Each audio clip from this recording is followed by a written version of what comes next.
आज तो आपके बाकी के जीवन के बारे में है। ये कल के बारे में और उसके बाद के दिनों के बारे में। जो भविष्य परमेश्वर ने आपके लिए रखा है, जरूरी नहीं कि उसमें हम जीवन में केवल आधे तक पहुंचे। आपको अटके जैसे लगा हो, लेकिन ये जरूरी नहीं है। शायद आप निराश हैं। ये समय है कि आप उससे निपट लें।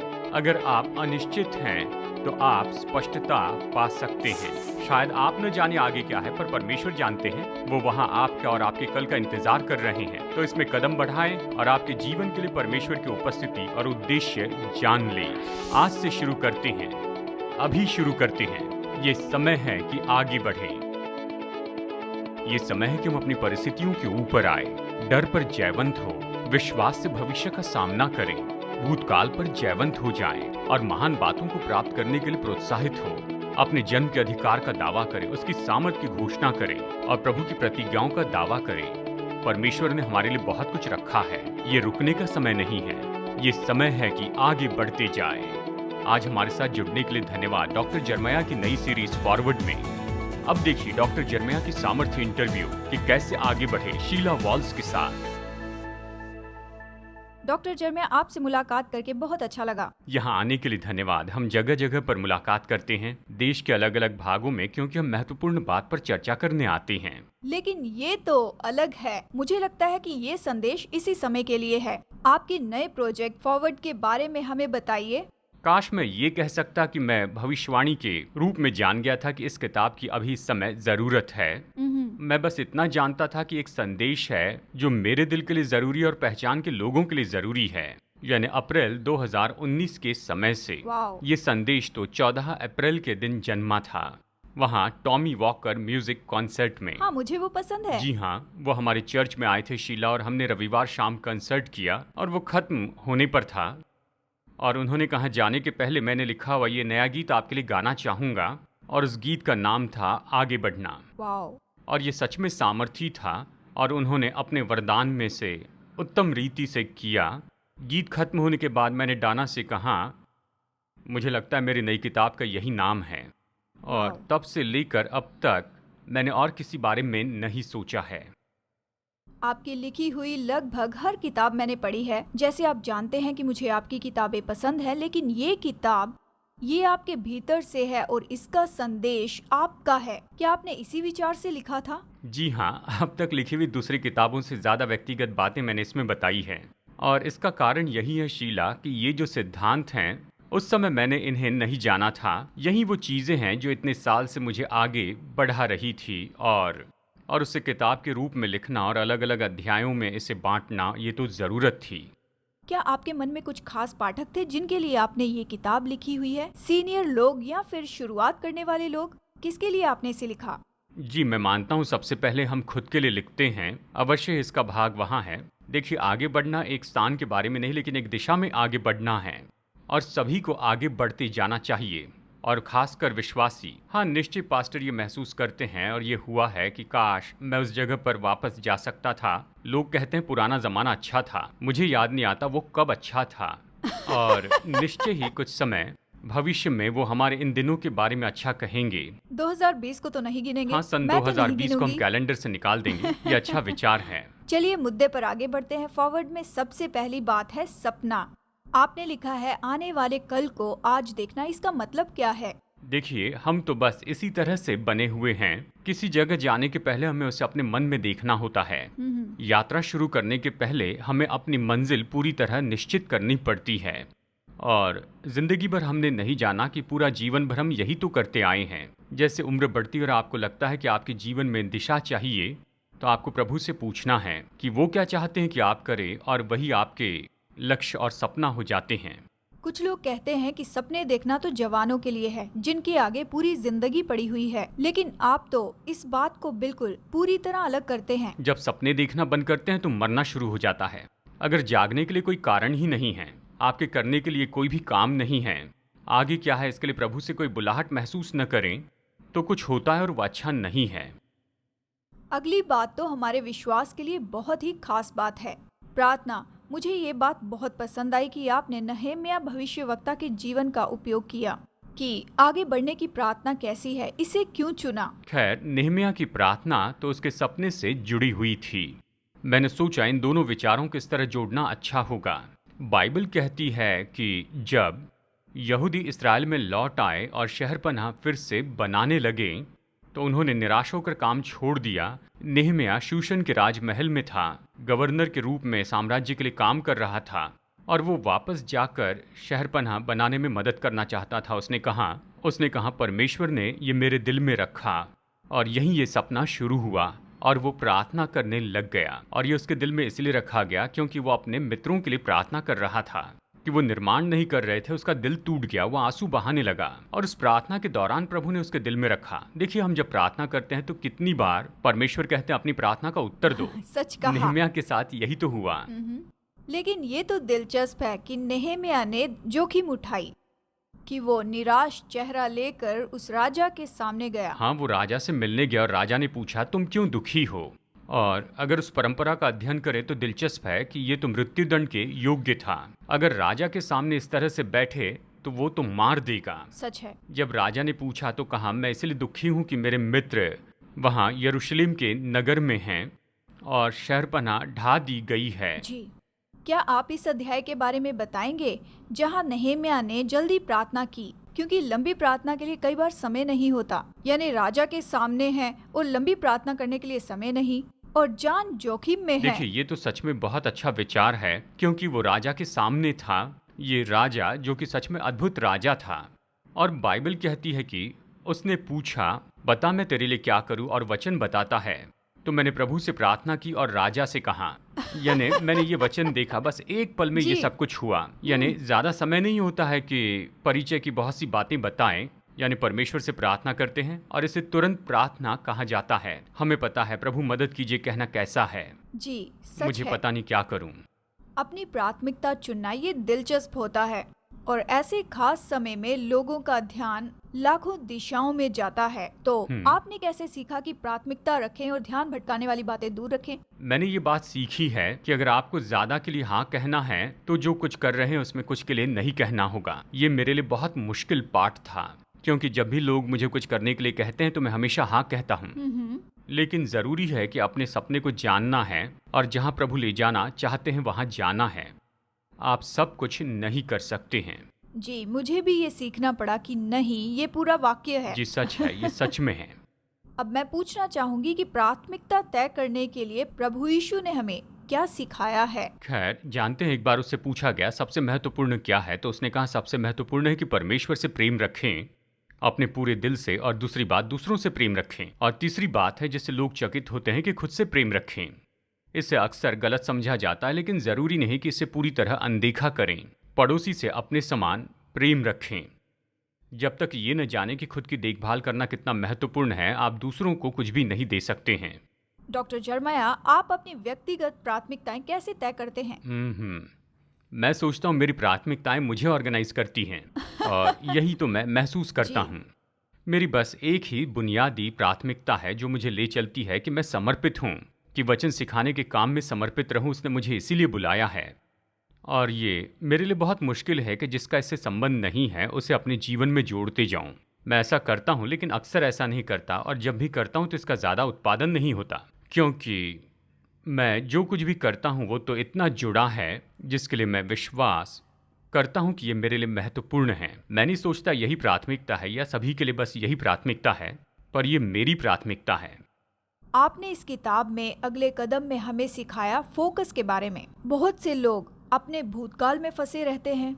मुझे लगता है कि आप इसमें कैसे संतुलन बनाए रखते हैं, भूतकाल में, वर्तमान में और भविष्य में। हम जानते हैं कि ये पूरा अध्याय इसी शीर्षक के साथ में है। पौलुस कहता है जो बातें पीछे रह गई उनको भूलकर आगे की बातों की ओर बढ़ता जाऊं मसीह यीशु में।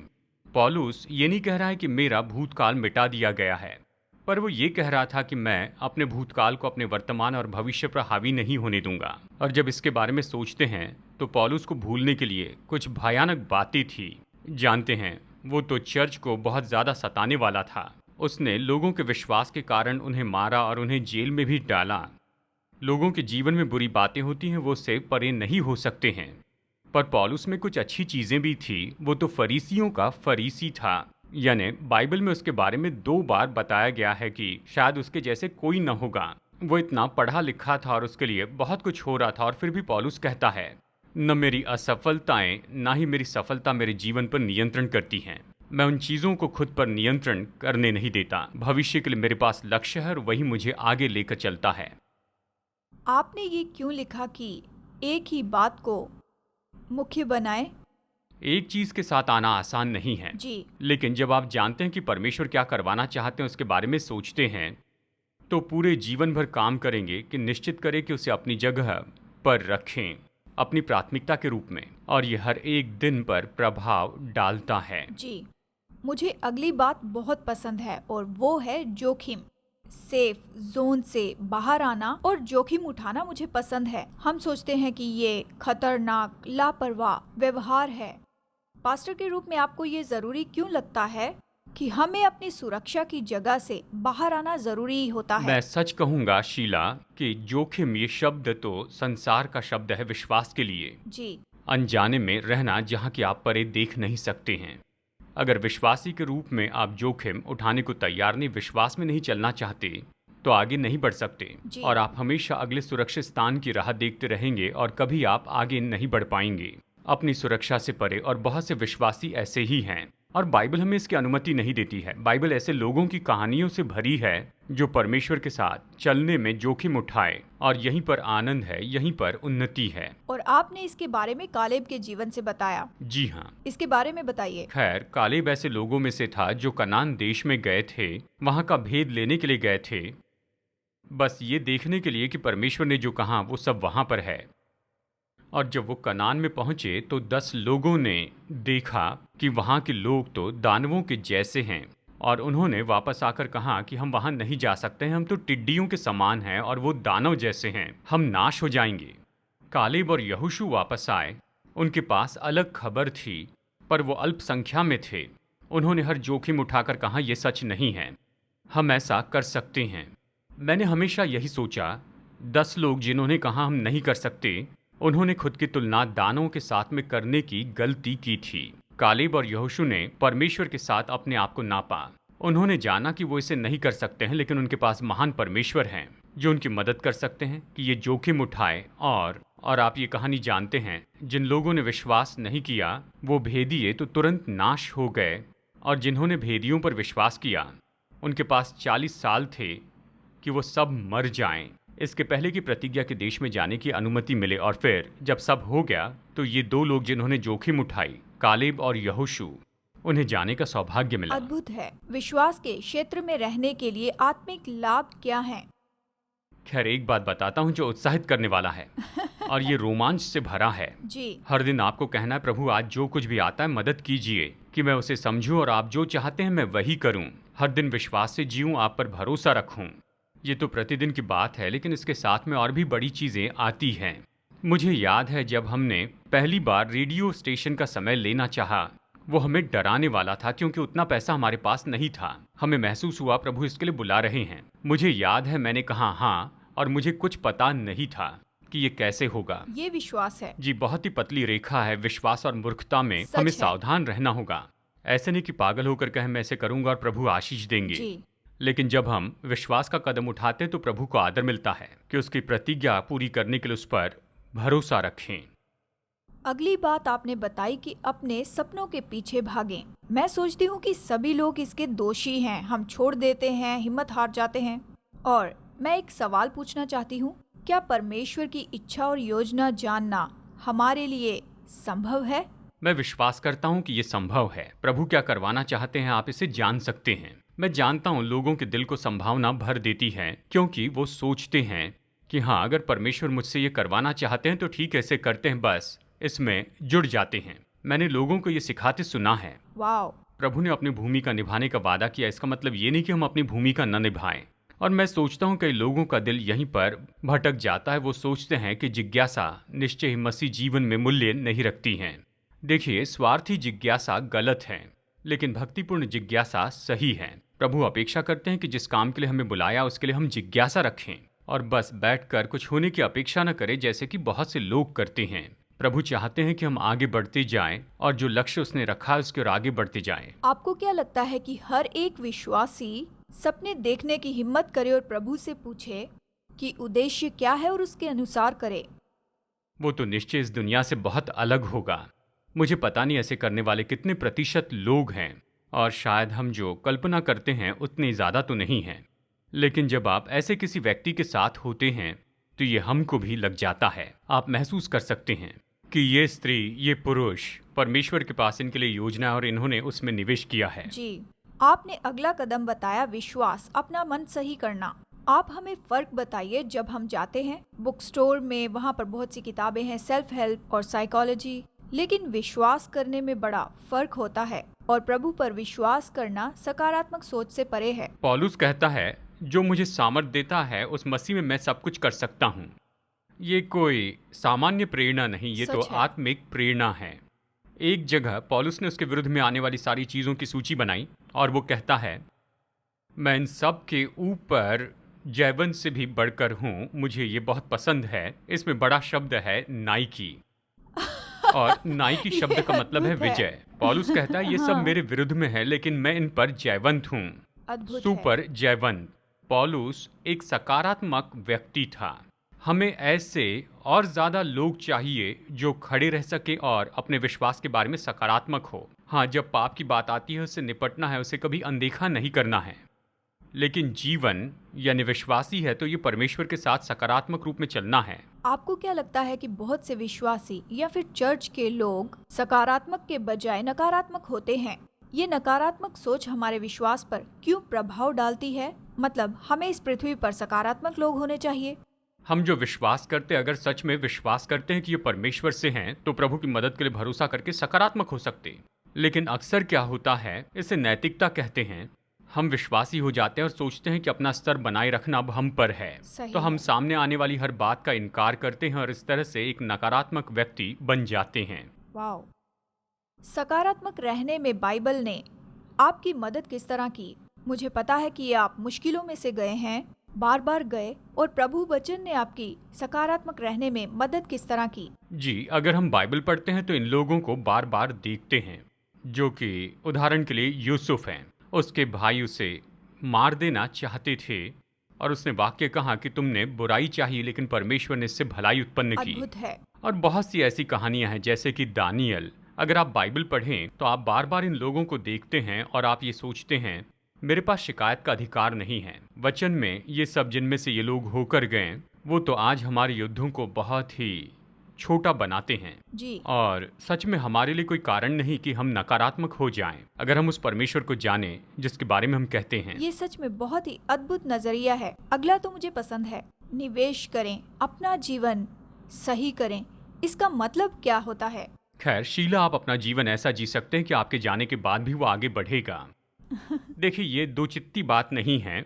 मैंने इस किताब में अपनी कहानी बताई है। जब मैं 16 साल का था तब मेरे माता पिता ने मुझे स्कॉफिल्ड रेफरेंस बाइबल दी थी। अब बहुत से जवान लोग इसके बारे में सोचकर कहते हैं ये क्या है, लेकिन मेरी किशोर अवस्था में बहुत सी स्टडी बाइबल नहीं थी। अभी सभी के पास स्टडी बाइबल है। बुक स्टोर में जाइए, वहाँ पर शेल्फ में भरी हैं। उन दिनों में इवेंजेलिकल क्रिश्चियंस के लिए सामान्य रूप में एक ही थी, और वो थी C.I. Scofield study Bible. वो अभी भी ऊपर यहाँ मेरे ऑफिस में हैं, और मेरे माता पिता ने वो मुझे दी थी। और मुझे याद है, मुझे बाइबल पढ़ने में बहुत दिलचस्पी बढ़ने लगी और मैं ऐसी चीज़ें पढ़ने लगा जिसे समझ नहीं पाता था।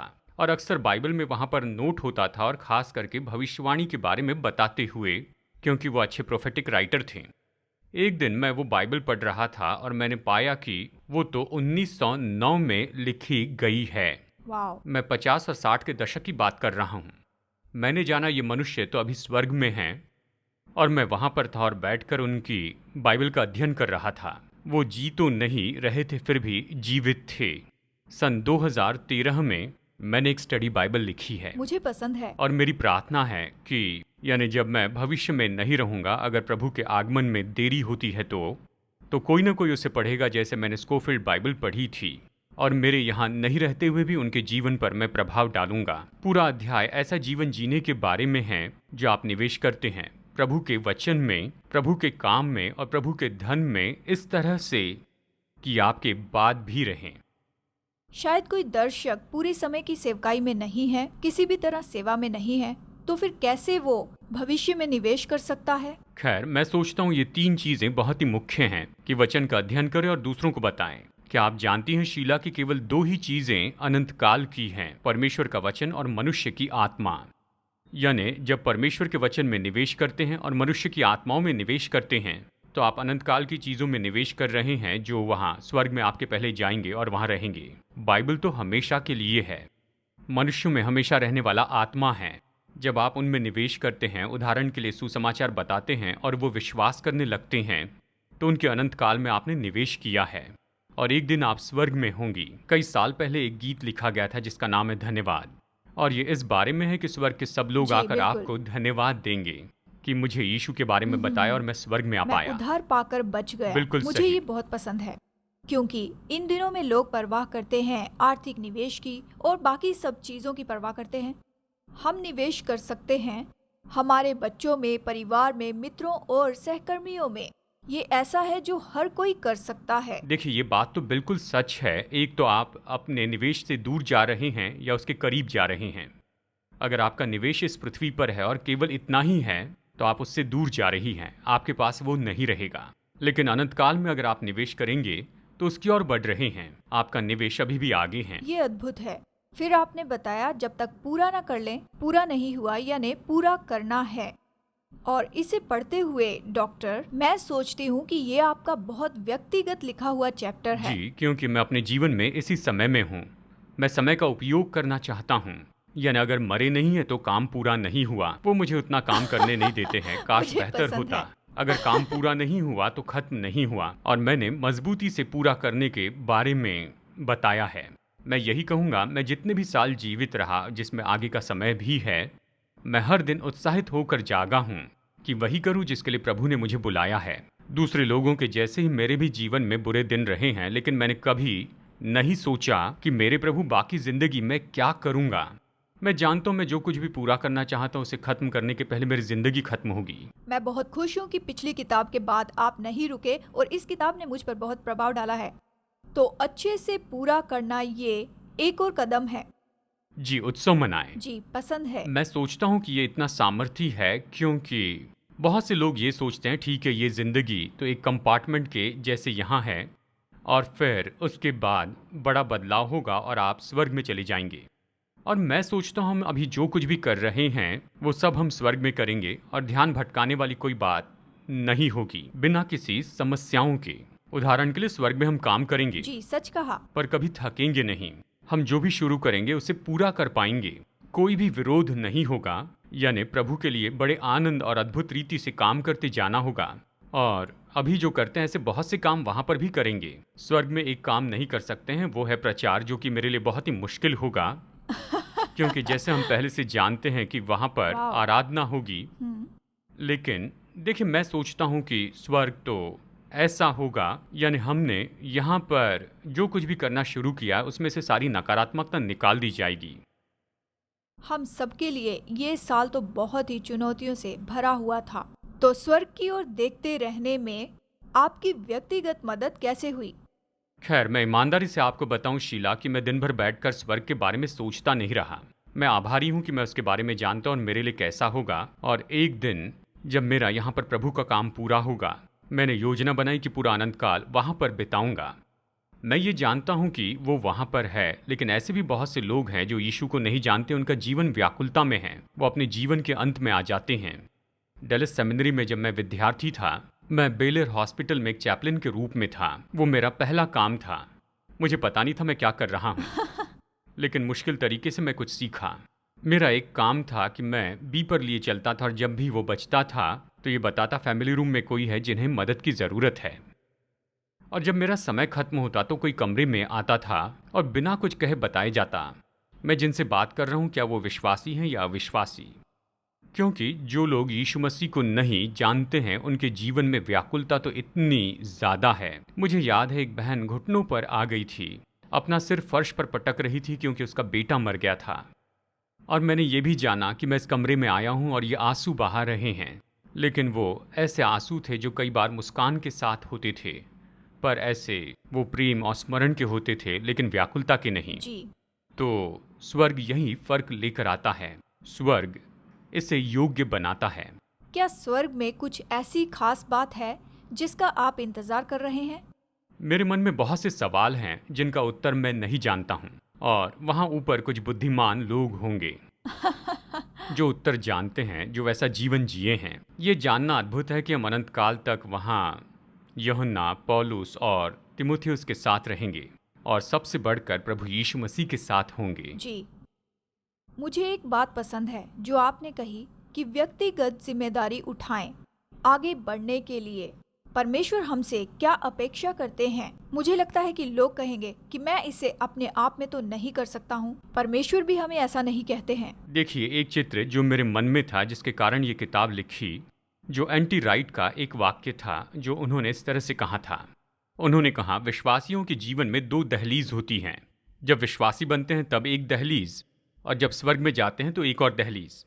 लेकिन उन्होंने कहा, दुर्भाग्यवश बहुत से विश्वासी नहीं जानते हैं कि इन 2 दहलीजों के बीच में क्या करना है। जब आप पूछें हमारी जिम्मेदारी क्या है, हमारी जिम्मेदारी यही है कि परमेश्वर ने जो निर्देश दिए हैं उसे लेकर उस पर काम करते जाएं।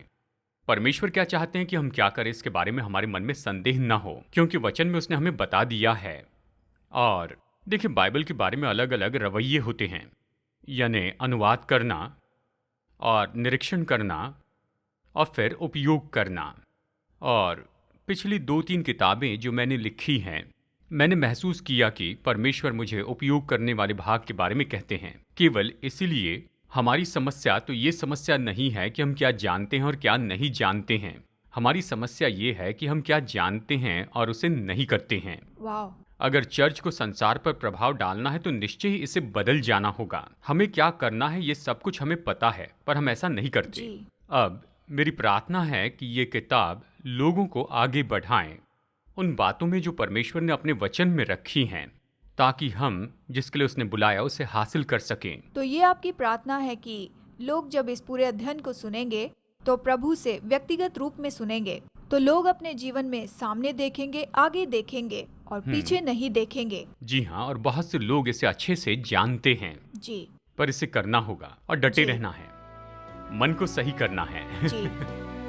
डॉक्टर जर्मया, आपके साथ चर्चा करने के लिए बहुत बहुत धन्यवाद। इससे आज मैं बहुत सीखी हूँ। हम तो केवल यही कहेंगे कि ये समय है आगे बढ़ने का। Thank you. आपका स्वागत है। दिशा परिवर्तन में आज मेरे साथ जुड़ने के लिए धन्यवाद। जितना ज्यादा हम वचन का अध्ययन करेंगे, उतना ज्यादा हम समझ पाएंगे कि हमारे प्रेमी परमेश्वर हम में से हर एक के साथ व्यक्तिगत संबंध रखना चाहते हैं। तो अगर आप ये संबंध शुरू करना चाहते हैं और निश्चित करना चाहते हैं कि उसके साथ अनंत काल बिताएंगे, तो आपको बस पापों से पश्चाताप करना है और यीशु मसीह से विनती करनी है कि वो आपके उद्धारक और प्रभु हो जाएं। अगर आपने आज विश्वास का ये कदम उठाया है, मैं प्रोत्साहित करता हूँ कि दूसरे विश्वासियों को अपना ये निर्णय बताइए, भरोसेमंद सेवकाई या स्थानिक चर्च को बताइए, और अपने इस विश्वास में आप निरंतर बढ़ते जाइए। प्रभु आशीष दे, और आशा है अगली बार आप हमारे साथ में जुड़ जाएंगे यहीं पर दिशा परिवर्तन में।